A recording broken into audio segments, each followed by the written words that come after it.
All right. Looks like we got our panel here. Very excited. So hey everybody, Jesse Daly here. So we're gonna go ahead and kick off the Masterclass AI Playbook for RevOps. So I'd first like to introduce our prestigious panel, and I'm gonna start by sharing my intro slide here. Okay, so let me introduce myself to begin with. So Jesse Daly, I run solution engineering at People AI, and I'm our field CTO. So in my responsibility, I've been going around the whole country talking to People AI customers and People AI prospects about how they're using AI, what sort of use cases they're putting into the business. And just a way of background, I have a lot of CRM go-to-market experience. I spent 10 years with Salesforce, been working with a lot of go-to-market companies over the last few years. So very excited for this panel and this presentation. We've got a phenomenal cast for you. So I'm going to hand it off to Allie. Allie, why don't you go ahead and introduce yourself? Sure. Thanks, Jesse. I'm Allie Cradell. I am sales strategy and operations for now, Career Builder plus Monster. I have been in a lot of different roles, from building customer success teams, sales, and now in operations. I found my home. So really excited to be here and be part of this great group. All right, Mark. Yeah, this is Mark. I've led a few different sales ops and RevOps enablement teams over the years, helped 4X companies go public, the IPO, most recently with BetterWorks, and really excited to be here with Ali and Jesse, and great topic today. Excellent. And our special guest, Jamie Carney. Hey, Jamie Carney. I'm the VP of RevOps at People AI. Been at People AI for almost 3 years now. Before that, I was at a company called Flexera, which was enterprise software sales. And before that, I was actually a career builder with Ali for about 17 years, working on multiple different types of sales solutions there as well. Excellent. So to kick things off, I wanted to start out with a non-business related question, just to sort of introduce everybody to the panel. So here's what I'd like everybody to ask everybody. What's a use case for AI that you're using right now? So like, how are you using AI in your life that is not business related? So I'll start because I actually built a custom GPT using OpenAI. It's called the Daily Family Scheduler, because every week my kids have like 50 different events, like swimming, soccer, all this stuff going on, and like we couldn't just get our acts together. So I actually scheduled it where it'll send us a daily brief of the week and like write up all the activities and things that we need to do and where we need to be, and email that out every week. So that's just a really nice use case for AI that's not business related. But Ellie, we were talking before the panel about something you were up to. Why don't you share your story? Yeah. Well, I love the family the chat AI you made. I need to get that. We have a lot of baseball and all those schedules, but so this is my first year being in a fantasy football league, and I'm not doing the greatest, but I used ChatGPT to help me come up with a name for my my league. And then I also asked it to come up with like a logo, and it designed a nice little logo for my team. So that was one unique way I've used AI, specifically ChatGPT. Hey, we're only 3 games in. You still got time. That's right. That's true. All right, Mark, anything for you? Yeah, so I've been having some deer get in my yard, eat some plants I bought, which is frustrating, right, for anybody who's had that issue. And so what I do is I've been using ChatGPT to load up some photos of plants that the deer are not eating, so I can go find those plants again and plant those, so that I use deers that are native in the plant and the deer won't eat them. There you go, the AI green thumb. And how about you, Jamie? I risk getting my kids kicked out of school by using ChatGPT to cheat on their homework. My kids think I'm brilliant, and I'm not. I just use that, and I'm waiting for them to get caught. That's great. That's amazing. All right, so let's go ahead and kick off the agenda for today. So we're here to talk RevOps and AI use cases in RevOps. I want to divide the conversation into three portions. But first, I just want to talk a little bit about how everybody's approaching AI in their organization. How do they evaluate the opportunities for AI? And then we could dive into some of the specific use cases, like how are we actually using AI? What specific things have you deployed? What's been working? What hasn't been working? Where do we see things going? And then finally, I want to talk about the kind of the culture shift that needs to happen. How do we message AI into our organization? How do we get our leadership involved? There's a lot of sort of big topics that we all need to think about as RevOps leaders in this new world of AI.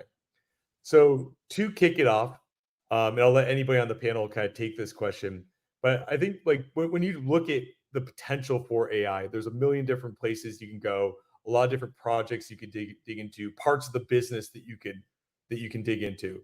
So how'd you go about evaluating the opportunity for AI? I can take this one. I think that's it's overwhelming because AI can do so much, and I think the hardest part is figuring out where to start and what the impacts AI can have. And so one of the things I've done over the last year is we had a renewed focus on outlining our customer journey, not only externally for what our customers are experiencing, but what are the processes that are behind that, and what are some of the inefficiencies and gaps that we found. And one area that we have leaned into is using our engagement scores with People AI to define when to reach out to the right person at the right time, and are we reaching out to the right people using the proprietary engagement score that they have. And it makes it so much easier for us, instead of having to go through a lot of different data points to put together a score. People AI has done all of that for us, so it's really helped us automate some of our communication and the way that we go about prioritizing which customers need the right touch at the right time. That's great. And Mark, anything you want to add to that? Like when you were during your career, like how have you been looking at AI opportunities? Yeah, I mean, I think that as we think about the funnel, I'm a big fan of the funnel, and we're all kind of familiar with conversion rates and how they go through the funnel. And sometimes you'll get a situation where it's a month or a couple months where meetings aren't converting to opportunities the way that you might like them. And so you think about AI and how it might help you, and things like Gong and meetings and deal meetings. And it's a phenomenal how you can take a transcript from Gong and put it into ChatGPT, or just use it in Gong and summarize the call for enablement and understanding what's going on that call, to see if there's places for coaching, as well as places you have for the opportunity to improve in the enablement side of sales. And one of the things I hear pretty commonly from organizations is the data problem.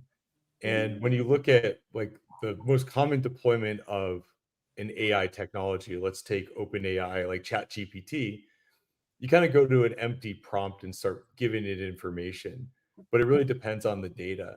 So how does everybody look at sort of the data in their organization? Like how do you bolster the data to build an AI foundation is my question. Well, so I can jump in there because we are a data company and an AI company. And this is why I bought People AI when I was at Flexera, as the data. I think in the go-to-market structure, and that's what we're talking about, revenue operations, data is probably the hardest to find, because we're requiring reps to enter data on their own. And what really happens when you don't automate the data capture and do it correctly is you end up getting only a list of the highlights of what the rep wants to spend time showcasing. They're not going to enter in a bad meeting. They're going to enter in the good meetings. They're not going to enter in the bad news, only the good news, unless it's really bad. And therefore surprises come. And so AI is only as good as the data. And if you're able to grab that complex data, look at that historical data, look at those trends, you're able to then discover what does good engagement look like, what does good look like, what does bad look like, and how do we get ahead of the curve on all of the opportunities in our pipeline, not just the ones that are the top 10, top 20 that we're spending numerous amount of hours in an entire team to review every single week. Yeah, I think that's really interesting. Like when you think about where you get go-to-market data, your CRM is one of the most common places to look, right? That's where I would point my AI LLMs, like summarize this deal, tell me what's going on with this account. The challenge I think that a lot of organizations have is, and I heard somebody put it this way, CRM is no longer a system of record, it's a system of opinion. And you kind of force your sales team, your go-to-market teams to give you information, and then you use that to drive your AI data strategy. But I think what Ali and Jamie were referring to is something actually automating some more of that data entry, which makes it much more like it gives you information you wouldn't get from your go-to-market teams. Ali, do you have something to add to that? Yeah, I was just going to say, one thing that we've loved about People AI is that it's meeting our sales teams where they're at, and it's not adding more things to them to track and for them to make an opinion on it. It's pulling in all of the data that they have organically as they work. And so that has been such a huge different game changer for us, is having reliable data to actually go through and understanding what our funnel looks like, what are the right activities to do at the right time, and actually trusting the data because we know it's automatically being pulled into this tool. So I am a huge fan and can totally relate to what Jamie was saying. Yeah, I mean, I think just to go on the data side too, and related to People AI, I mean, the account plans is a great feature. A lot of times our reps will take information from a call. I mentioned that earlier. They'll take a chat that they've had or a meeting they've had and that transcript and summarize it. But they'll also get meetings from ChatGPT or AI about that account, and they can help put it into People AI to help reduce the data entry they have to do. They can cut and paste it right into the great account plan and work on their org charts and relationship maps there. That's great. And Ali, you brought up something really interesting, actually, which I think a lot of RevOps teams are struggling with, because there's a million different solutions we can go buy as RevOps leaders. When you ever see like the RevOps landscape, what is there, like 400, 500, 1,000 different vendors out there, and all of them have AI. So we're kind of battling tool fatigue along the way. So I'm kind of interested, just as RevOps leaders, how do you manage your technology stack, and what are the things that you're prioritizing and looking for right now? Yeah, so again, AI is very overwhelming, and I think it's important to understand that everybody's definition of what AI is different, especially with some of the tech stacks that are out there and some of the vendors that we work with. And so what we've been doing is, as we go through and evaluate all of our tools that we use, we're trying to understand what are the different AI features that they have, and is there an opportunity to make us more efficient, help productivity, take some of the mundane tasks off of our team's plate that will help us focus more on revenue driving activities rather than some of the more administrative activities. And two, where do our relationships lie with the vendor? I think that implementing any solution into your sales org requires a lot of time and patience and strategy, and having a good partner at the different vendors who can help you make different decisions is important. So we're looking at not only the different features of where productivity and the impact AI can make, but also where our relationships and who can be more of that trusted advisor and consultant to help us with that strategy, because everybody's new to this whole AI thing. Nobody has the right play just yet. Everyone's learning. So it comes with a lot of partnership and collaboration. Yeah, and there's a lot of noise, and I think a lot of companies sort of promise a lot and underdeliver on the AI front. So cutting down to what's real is a consistent challenge for us. So I want to dive into a little bit more into like the sales pipeline and the process. So, and you mentioned a little bit earlier the customer journey, which is a good framing for this. So I guess, first of all, how do you see AI impacting your top of funnel and prospecting initiatives, increasing your prospecting into customer accounts or prospect accounts? Anybody want to talk about how they're using AI for that, or how they could see AI impacting those areas? Well, I think one of the classic examples is, and people are doing a lot of it today, is using ChatGPT to help with prospecting and email writing and helping draft that. One of the things that I find fascinating you can do with ChatGPT is not just, hey, can you help me write this, but you can take a document and say, here's a product brief from the company. Here's product information from the account plan. And here's what I want to say. And here's the person in the audience and profile, and kind of merge that together to help draft an email presentation that you can then review. Of course, you want to review that very closely, but you can combine different sources, which is great. A top of funnel kind of prospecting. Yeah, I think one level deep on that is I look at that is the outreach, and that optimizes the outreach to make sure that, one, hopefully your spelling is correct in your grammar, but it makes more sense, and use the chat GPTs and the language models as your personal assistant to help draft. Assume you're walking around the room and saying, chat GPT, tell me this and add that. So you can almost have it as your personal assistant. But at the end of the day, you have to review that and you have to read that. Mhm. Really, where I think AI is overlooked is everyone thinks AI is the language model. The language model that everyone uses, is just as good as the data that you're putting in. As Mark just said, he enters 2 pieces of data and says, summarize this. The language model is not AI. It's just allows you to maneuver through a substantial amount of data to look at that. And really, why is that important in terms of prospecting and all of that is you should be able to use the data component of your AI, look at engagement of those accounts and who you are engaged with. And then you can revamp your entire territory design, which is more important than outreach, is making sure that you have the right territories in the right people's hands at the right time, so that they can go out and outreach to these people and possibly catch fire. So you want all your reps to win better. You got to look at all the engagement data that's out there, and then have the mindset. I've said this a million times, that reps don't own accounts, they rent them. And you always want to be able to move accounts that have low engagement. In the past, before People AI at Flexera, we constantly have an issue of what accounts are reps working and what accounts aren't. And they would say they're working all the accounts. That's not necessarily true, right? And we all know that, but it's impossible for us to decipher that until we automate all the data and underlying engagements that are going on, so that we know when we move an account to another rep, we're actually not risking that account that might have some momentum, losing all the momentum. We're moving accounts that really have no momentum, that are sitting on a rep's shelf for future earnings for them, and overdoing a rep that needs an account now, as does the company, to earn today.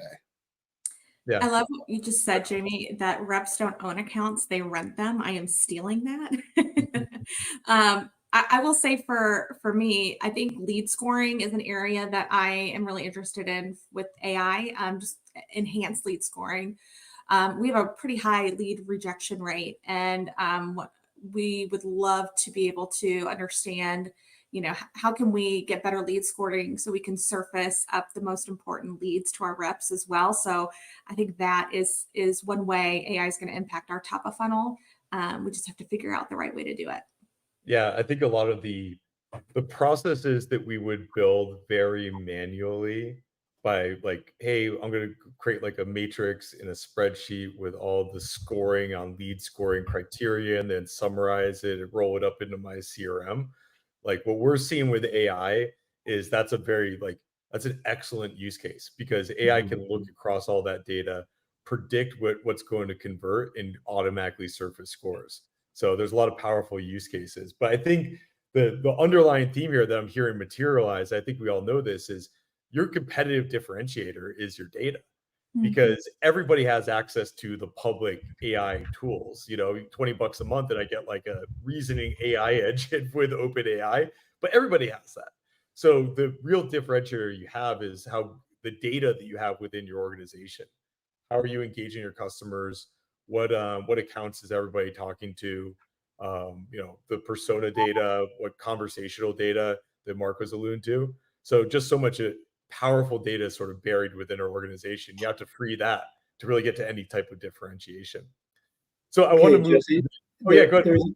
There's a quick question. I think it's a relevant question in the chat. It says, how should we approach lead scoring by leveraging people AI or leveling AI? And I just want to comment that, the engagement score that people AI have is, wouldn't call it necessarily an intent score, but a contact score is really good at checking out different sources of where that different things have come from in terms of outbound mail messages. Did a sales rep send a message? Was there activity from marketing? So it's really helpful at bringing that data together, to your point, Jesse, all the different sources for engagement and getting up a good score versus kind of the old school way of manually doing it in a marketing-based platform. Mhm. Yeah, and I think this is one of the big unlocks when I talk to marketers. One of the breakdowns in the demand waterfall is you spend so much time and energy on your ABM campaigns. You light up all this digital intent, and then your sales team doesn't follow up with it. So understanding like that moment, that key moment, it's like, hey, we have accounts and leads that are highly scored and highly qualified, but are we driving sales engagement into those customers? Because that's how that's the measure of success. Are we having meetings? Are we exchanging emails? Stuff like that. So that's where having the complete data set really, really helps. I think, Jesse, to add to what you're saying, though, I think what's really important is a lot of companies out there have huge sales teams, and they are they have huge sales teams, and while they're out there, they don't know who the salespeople are talking to and who they're prospecting towards. Because the only time a rep typically goes in and adds that data in is when they have an actual conversation worth their effort of entering that into the CRM. And a marketing team doesn't know that Jesse's talking to this customer because Jesse hasn't really felt like he's had a great interaction with them yet worth his time. So if you're able to automate the mundane, automate all those tasks that you wish a rep would enter, and you automate all that data, the marketing team can then take all those contacts and all those leads and say, oh, Jesse has reached out to these people a lot. And therefore, we might not call it he's following up because he didn't log it because he didn't feel it was worth it. But now we know how often is he talking to these people? And are we just sending him things he already knows? Like he might already be talking to that customer multiple times over and hasn't found the right person, but has had conversations with somebody that has come up as an MQL or through their account-based marketing and scoring. Yeah, that's great. So I want to move a little bit further into the funnel, but before we do that, there's a great question from Ninten.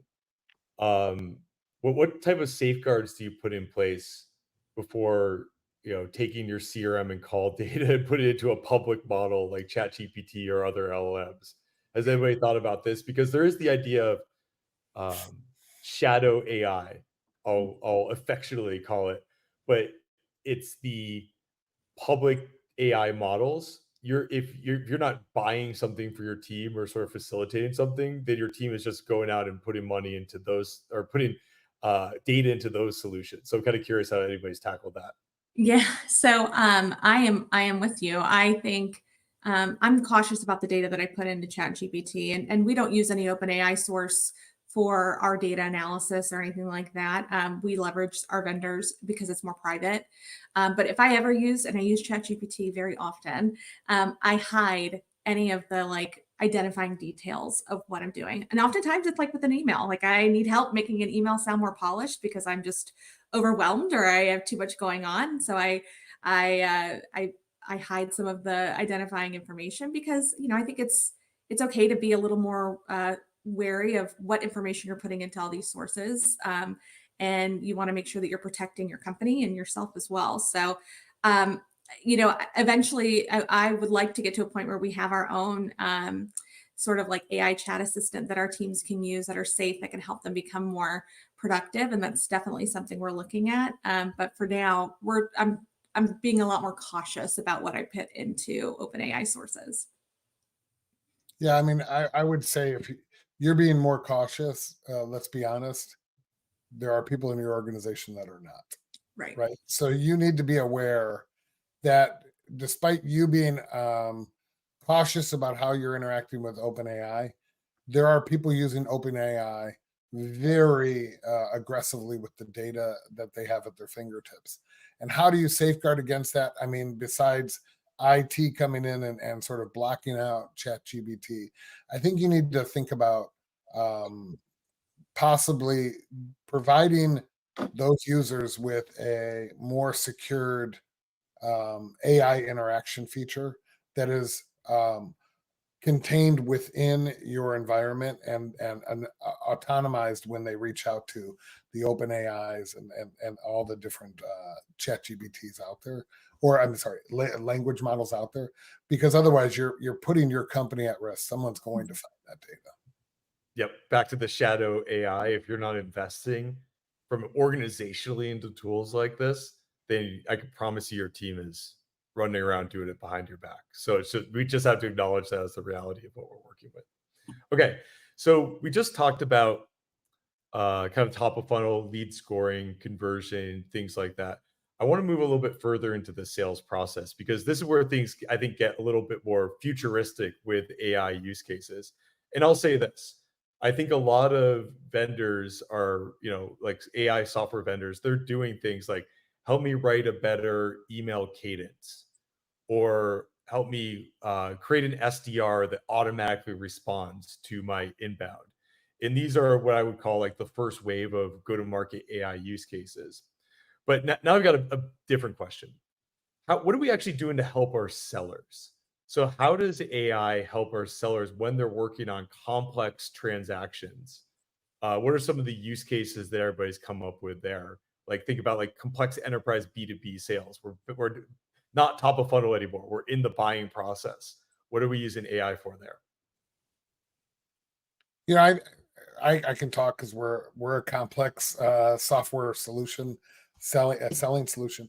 Is I think you use AI, so everyone comes up with their own sales stages.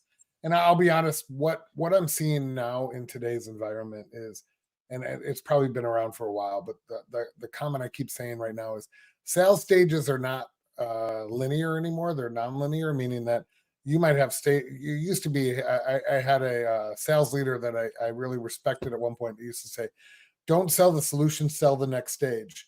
In today's environment, we don't know what the next stage is, because sometimes you're starting InfoSec at the beginning as opposed to in the middle of the process. Sometimes you're dealing with AI security councils really early on. Sometimes you're dealing with them late, and it's actually a regurgitation of security, InfoSec, DPA.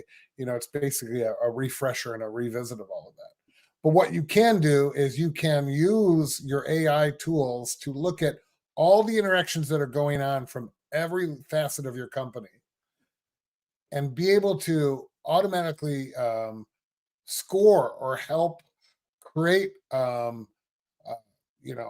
exit criteria for your playbooks and say, okay, we're actually at this stage. We're hinting that everyone should be at stage 4, or this account should be at stage 4 because we passed this, we passed that. We've had conversations. We know who the economic buyer is, and therefore it can move us into the correct stage and get better data hygiene for your overall pipeline, which is key. I think a lot of people think about the forecast and that forecast cadence, that weekly cadence, and everyone's sucked into those weekly cadences. And the reality is, and I'm sorry if I'm talking a lot, but I'm very passionate about this. The reality is when you're doing those forecast cadencing, you're really only talking about, especially in a software sales, enterprise software sales, the sales cycle might be 9 to 12 months long. You're talking about those deals in the last month and a half to 3 months of the 12-month sales cycle. And with a non-linear approach of what's going on in those sales cycles, it's kind of impossible to predict the outcomes. But if you're able to use AI to sort of cleanse your pipeline from inception to conclusion, then the forecast calls are more of a check-in, but we know that the overall pipeline is strong.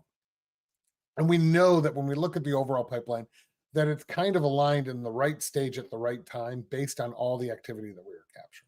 Yeah, that's really interesting, Jamie. And this is a fundamental problem for sales organizations. I back to an earlier theme that we developed, which was CRM is a system of opinion and not of record anymore. It's your salespeople telling you what stage it's in.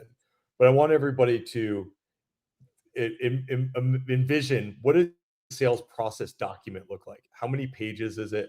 How many exit and entry criteria you have and stages?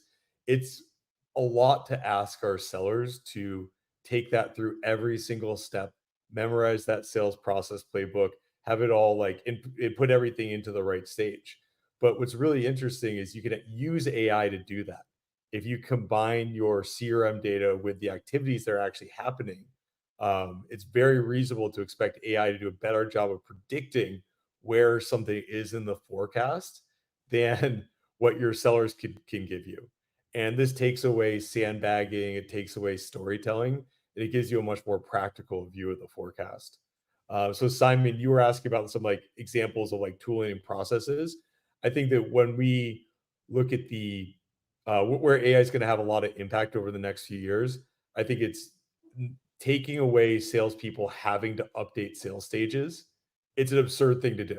That should be done automatically based off of the behavior that's happening in the deal. And I think we're going to see that as a very practical use case that's emerging. What other, maybe how about on the qualification side? Is anybody doing anything with sort of like predicting deal health, like how well qualified it is?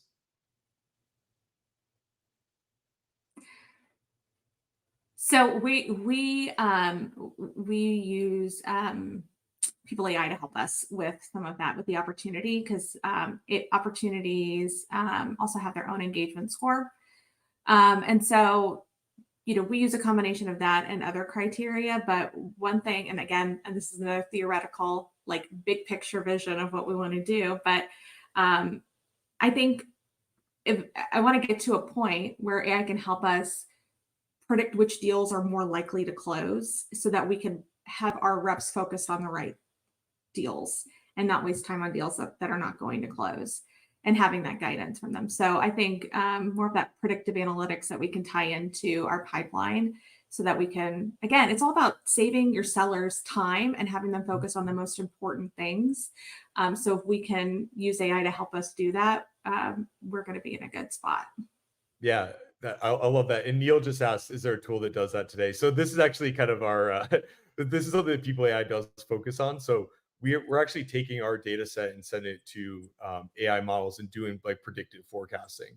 So there's a lot of interesting things. The key is you just have to have that data set around the interaction data, combine that with the CRM data, and then you can do predictive stuff. So I'm seeing some really interesting experiments on actually forecasting, not driven by your sellers and the data your sellers are giving you, but driven by the data that you have internally, and then driving a forecast off of that. Okay, so now I want to shift out of the sales pipeline, sort of talk about how we're messaging AI in the organization, because I think one of the challenges that we all have is AI is kind of an infinite horizon. There's a lot of use cases for it. And the question I have for the panel is, how do you get your leadership team engaged in AI conversations? Do they find it important? And where do you see the wind blowing in your organizations?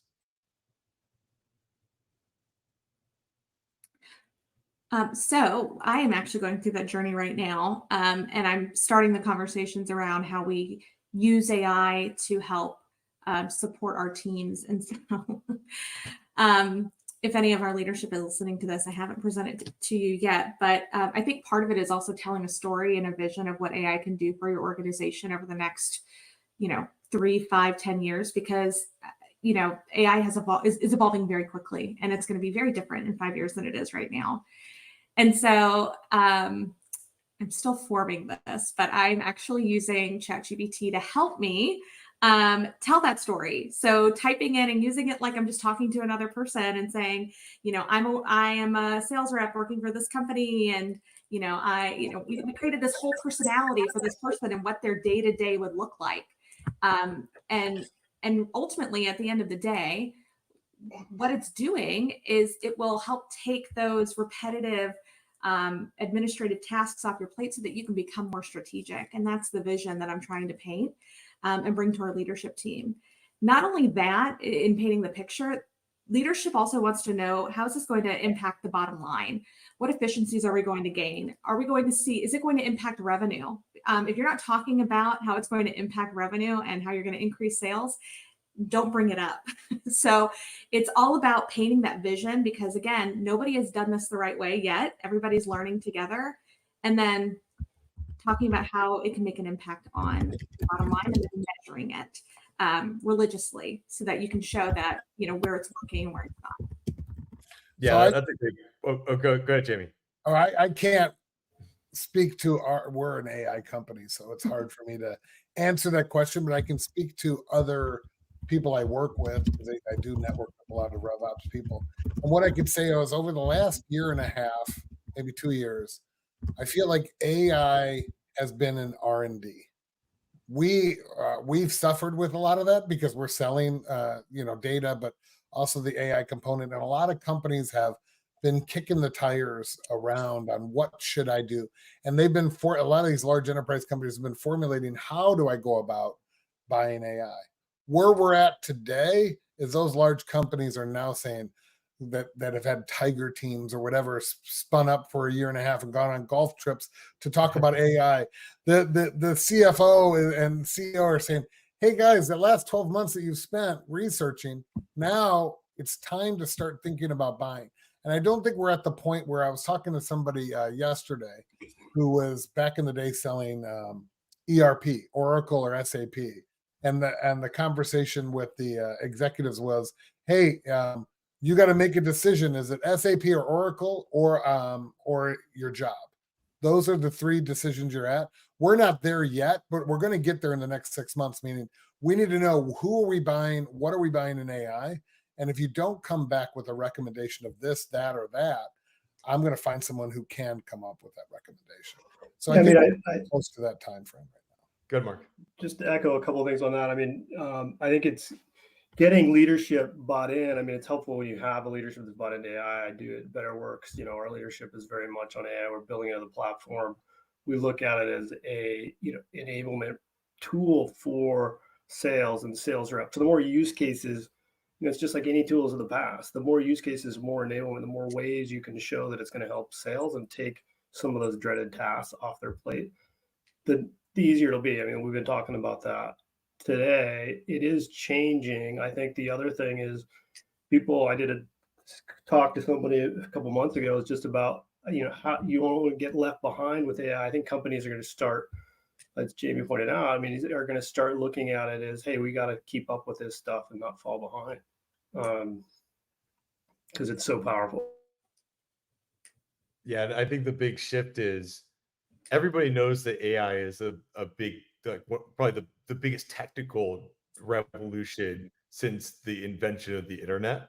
But now it's, to what end? Like, what do I actually do with it? What use cases impact the business?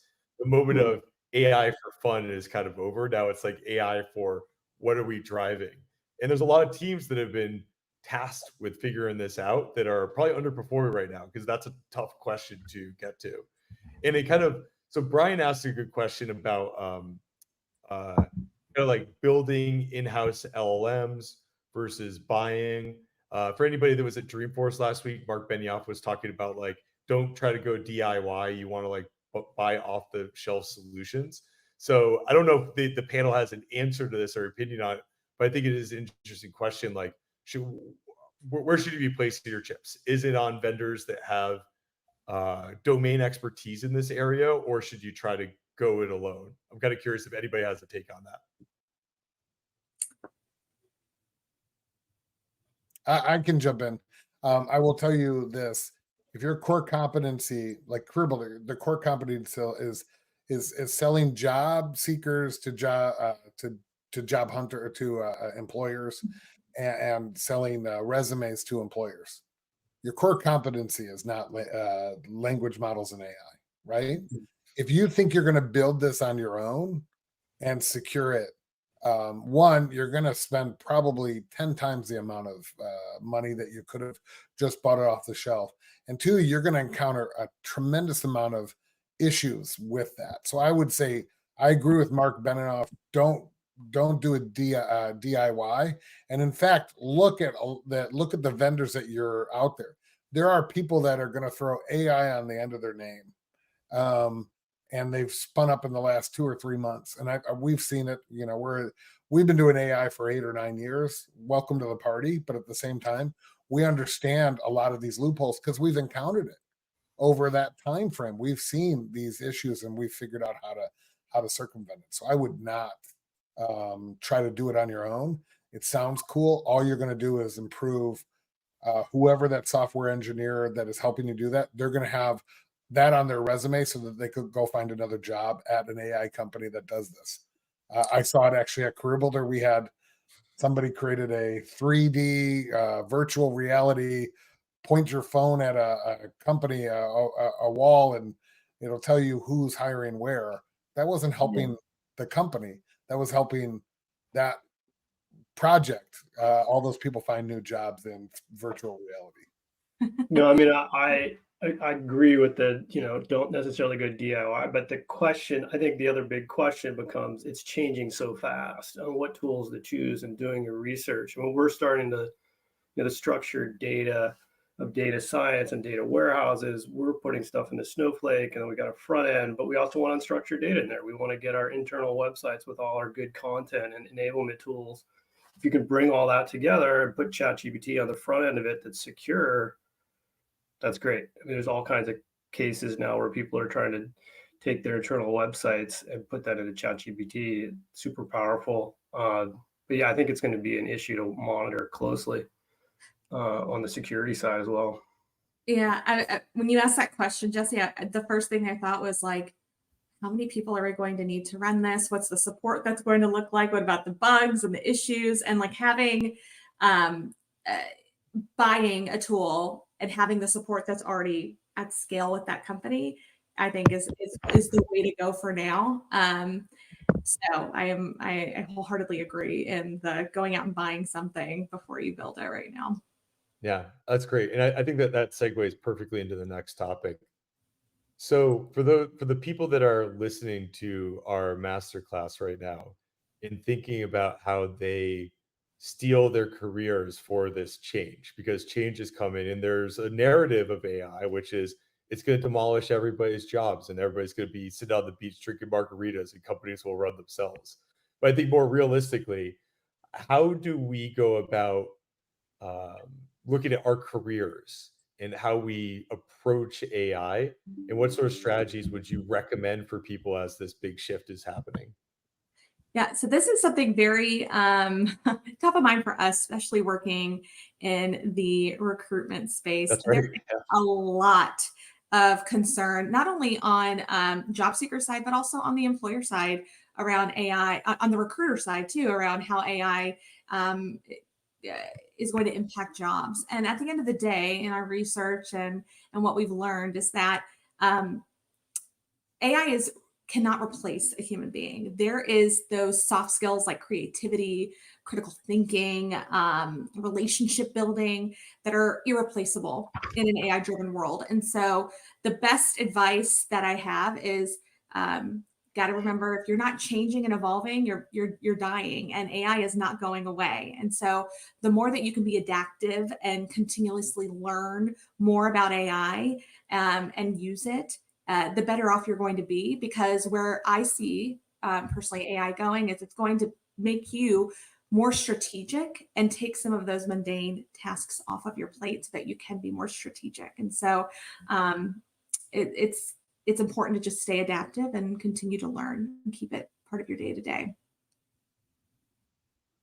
Yeah, I really like that, the notion that like after the wave of avatars and automated emails and everything else crashes over us, what's left are those like relationships that you have, which AI, that's something AI can't replace. I was called like baseball games and red wine and steak dinners and interacting with people. Like that's the skill set that's probably going to be unique and that's going to be more heavily valued, because there's going to be a lot of noise coming at everybody over the next few years. Yeah. Okay. If I can add to that or no? Yeah, jump in. The reason why I came to People AI, I was at running RevOps at an IT asset management company called Flexera. Great company, by the way, phenomenal company if you're ever looking for IT asset management. Why did I leave? It wasn't because I needed to. I left because I saw in People AI where I wanted to be. One, RevOps. Two, it's data, a data focused company, and three, the AI component. And I knew I was ahead of the curve when I joined this 3 years ago. And that's why I did that. I think one of the comments I see out there is dreaded activity tracking from Simon. Hey, I hear that a lot, right? And I think we need to think about it not in that way. It's not activity tracking. It's a mirror, and it allows, I know that our reps that have succeeded at People AI say they're a better rep because of what People AI is doing for them. And the more you lean in on that stuff, it kind of helps reps get better and holds themselves accountable on what's doing. It should not be seen as like we're tracking everything you're doing. Instead, we're removing the need for you to track yourself. And we're doing that through and through. And we hear this a lot from some people, but the more you can't get around that, the harder it is for you to move to that next level, which is data focused selling and get reps focused on where they should be, not entering data into CRM. They're not good at it. We know that. We've seen it for 30 years, even before Salesforce was a CRM. They're not good at doing that stuff. They don't want to do that stuff. Get them out there selling and focus on selling. That's what they're paid to do, and that's what we try to get them to do. That's great. So final question, and then we can open up to the Q&A. So everybody take out your crystal balls. So we're sitting here 5 years from now. What are your predictions for where things are going? What are some of the big changes that we're going to see? What are some of the things that we should be getting ready for?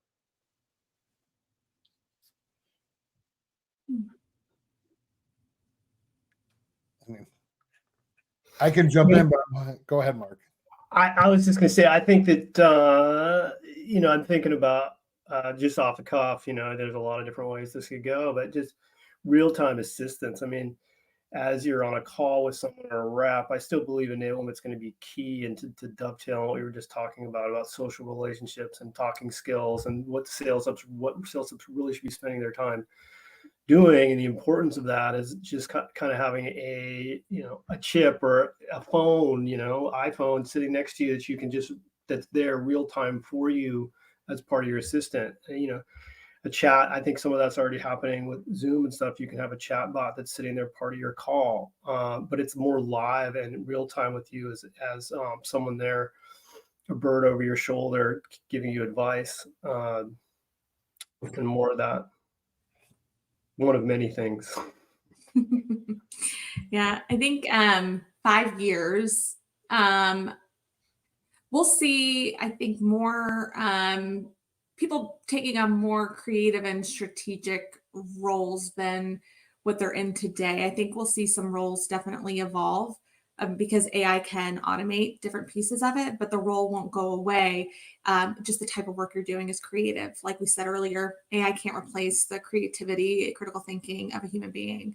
And I think what we'll see in 5 years is that AI is going to play a huge part in automating things like our customer lifecycle and just make us more efficient. And we will evolve to do more of the fun things like the creativity and strategic pieces of it.